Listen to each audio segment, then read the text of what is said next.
Good morning and welcome back to our book of Ephesians study course, lesson 20. And these 4 verses in chapter 6 that we're going to do today are some of the most important verses probably in the Bible, certainly in this book. Up to this stage, Paul has been telling us how we should behave as Christians, how we should be grateful for what God has given us, how we should be grateful for what He has enabled us to do, the gifts He has enabled us to have, how we should walk as Christians in love and in wisdom and in knowledge, how we should behave in a marriage, how wives who should be submissive to their husbands in many ways also should be loved by their husbands as much as God and Christ loved the church. There's a meaning and a plan to all of this. And now we get into the first part of chapter 6, where he talks about children and parents.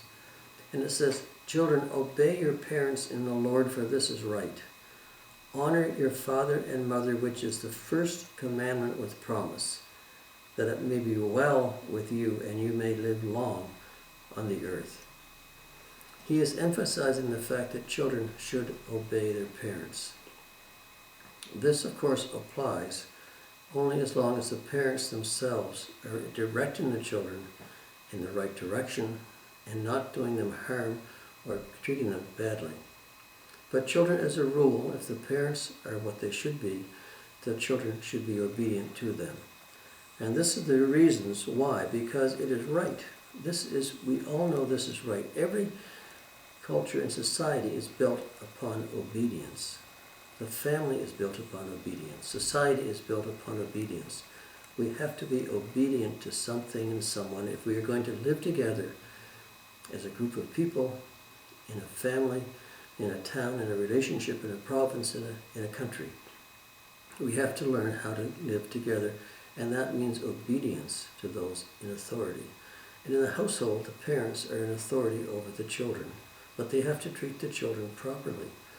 So this is what this says, "Children, obey your parents in the Lord, for this is right." It is said in Luke, when Jesus went down with his parents to Nazareth, it said he went down with them and come to Nazareth, and it was subject, and Jesus was subject to his parents. So he was subject to them. Even Jesus obeyed his parents. And why? Because it is what is right. And we all know this. Animals, little infant animals, baby animals, obey their parents. Listen to what their parents tell them and teach them. This is right. So listen, obey your parents in the Lord. In the Lord, because they have to be doing it in a godly way if they're to be obeyed. But this is right. Honor your father and mother. There are 10 commandments given in Exodus. The first 4 commandments deal primarily with man's relationship to God. But this commandment is the only one given which really has a promise with it. Honor your father and mother, that it may be well with you and that you may live long on the earth. So why should children obey their parents? Because one, it is just the right thing to do. Secondly, it's a precept of Scripture. It is a commandment or a written Scripture. This is what children should do. It's a precept of how Scripture is written, that this is part of the commandments given by God to Moses and written down in the book of Exodus. Obey, honor your father and your mother. And if families will do this, if parents will honor their children and children honor their parents, there will be so much less strife in households and so much less strife in the world. Because this is where the concept of obedience and being able to undertake instruction and discipline is in the household. So it is the right thing to do. And it's the precept of Scripture. It is also good for the children. For it may be well with you. If children obey their parents, and the parents are leading them in the right direction, it protects them. It protects them from what is outside the household, because children being young are not going to understand all of the difficulties, the dangers, and the disasters that can befall them outside the household. In Victor County, we're looking for 2 young children who wandered away. And this is part of what can befall children if they don't listen to parents. So it is well for the children. It's protective to the children. It is protective to the whole family, to the whole society. And also, it also projects upon the children a long life. For this, it says that it may be well with you and you may live long on the earth. It has been shown in past studies that people who have a good relationship with God and who attend church on a very regular basis, but who particularly have a good relationship with God, have much less mental health problems and fewer physical problems overall. And that people do live longer if they have that relationship with God. So there are many reasons why children should obey their parents. It is right. It's a precept of Scripture. It is protection for the children. And it is also an indication that they may live a long and happy, prosperous life. And if these principles of obedience are followed in a proper household, it makes a huge difference in life going forward. But it's not always on the basis of what the children do. This also reflects what the parents have to do. Because it goes on to say, and you fathers, and fathers here can be interpreted as meaning parents, and you parents, do not provoke your children to wrath. Do not provoke them to wrath, but bring them up in the training and admonition of the Lord. So there are two features to this whole process. One is the obedience to the children, to the parents. And it's written down in 2 places. It's written down in the book of Romans. What happens when children do not, and how it's listed, the disobedience is listed. Because in chapter 1, verse 28, starting at verse 28, it says, and even as they did not like to retain God in their knowledge, God gave them over to a debased mind to do those things which are not fitting. So disobedience is one of those things which leads to that kind of a mentality. Being filled with all unrighteousness, sexual immorality, wickedness, covetousness, maliciousness, full of envy, murder, strife, deceit, evil-mindedness. They are whisperers, backbiters, haters of God, violent, proud, boasters, inventors of evil things, disobedient to parents, undiscerning, untrustworthy, unloving, unforgiving, unmerciful. Of all these things listed, disobedience to parents is listed as one of these problems that develop when parents, when children, and when their discipline in the household breaks down. 2 Timothy, chapter 3, starting at verse 1, says this, but know this, that in the last days perilous times will come, for men will be lovers of themselves, lovers of money, boasters, proud, blasphemers, disobedient to parents. And it goes on. But this is the idea that this disobedience is listed among all these other problems and sins and developments that occur in the latter days. And we can see how often today this seems to be the case in society. So disobedience is a problem, and the children are told to be obedient to parents. But the parents also, as I mentioned, have their part to play, because it says,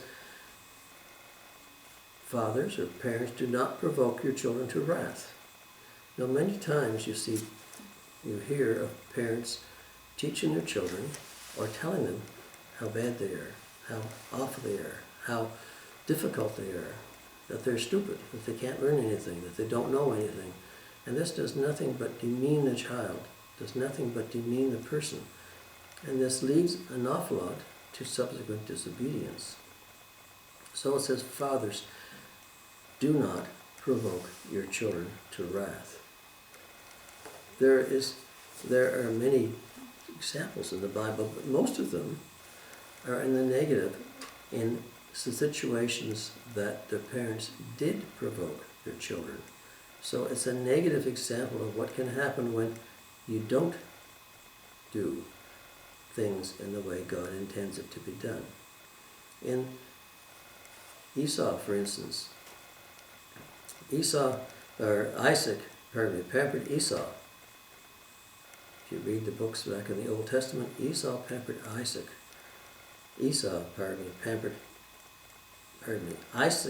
pampered Esau, and it tore his home to pieces. Jacob allowed favoritism and jealousy in his home and set his sons against one another. Eli failed to discipline his sons and reaped a harvest of personal and national shame. And even David the king pampered Absalom and did not discipline him. This man's rebellion and death turned the kingdom upside down. These are examples from the Old Testament of what happened when the parents did not honor and discipline their children rightly. It says, there's a diligent, an example of diligence when it says, bring them up right. Bring them up in the training and admonition of the Lord. Training and admonition means that we're in the instruction and in the teaching of the Lord. This is the way children should be brought up. It says in Proverbs 22, verse 6, train up a child in the way he should go, and when he is old, he will not depart from it. So, the idea is that the parents have to teach their children properly. Do not demean them, do not insult them, discipline them, but only for properness. Do not discipline them for something which is an accident or something which they did not really mean to do, but teach them the right way to do things and teach them the right way to go. And do not provoke them, do not demean them or belittle them, and do not put them down.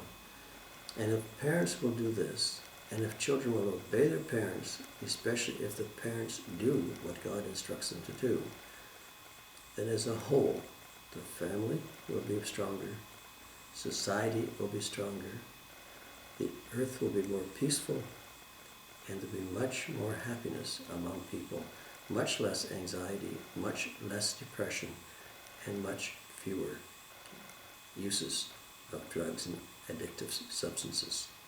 A lot of this stems from the fact that children were not brought up properly, were not trained properly in the way of the God, and the parents did not do their part. So parents will do what they need to do and teach and treat the children properly. And the children will subsequently obey the parents and be instructed in the way they need to grow up. Then society will be better off. The family will be better off. The world will be better off. And that's the real purpose of these 4 verses. Fathers, parents, do not provoke your children to wrath, but train and discipline them in the way they need to be brought up in God. Children, obey your parents, for this is right. This is the precept of Scripture, so that you may live a long and happy life on earth. We'll get on to the next part of chapter 6 next week. Thanks for watching. Bye for now.